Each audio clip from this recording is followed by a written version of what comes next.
Yeah. I got really fascinated by the way you read because I thought there was something wrong with me by doing that. But you don't really just read a book to completion.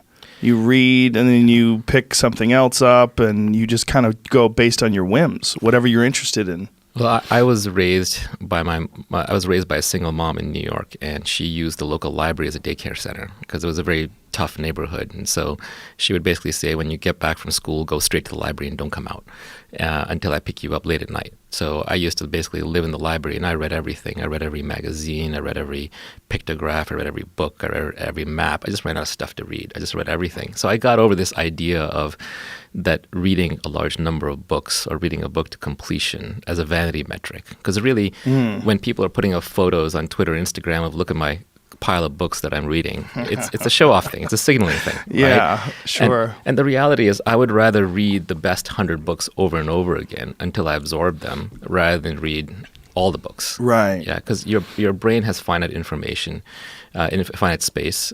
You get enough advice, it all cancels to zero. There's a lot of nonsense in books out there too.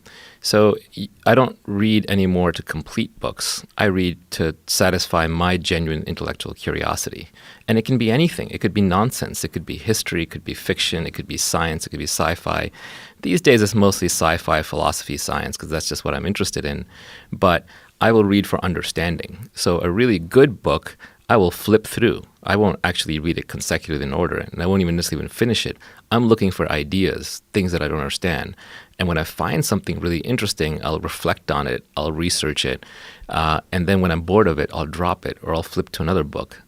Thanks to electronic books, I've got 50, 70 books open at any time in my Kindle or iBooks, and I'm just bouncing around between them. It's also a little bit of a defense mechanism to how in modern society we get too much information too quickly, and so our attention spans are very low.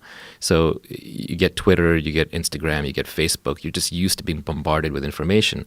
So you can take that to, you can view that as a negative and be like, I have no attention span, or you could view that as a positive. I multitask really well and I can dig really fast.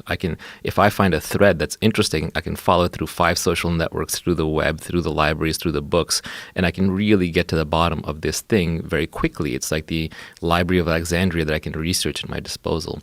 So I no longer track books read or even care about books read. It's about understanding concepts.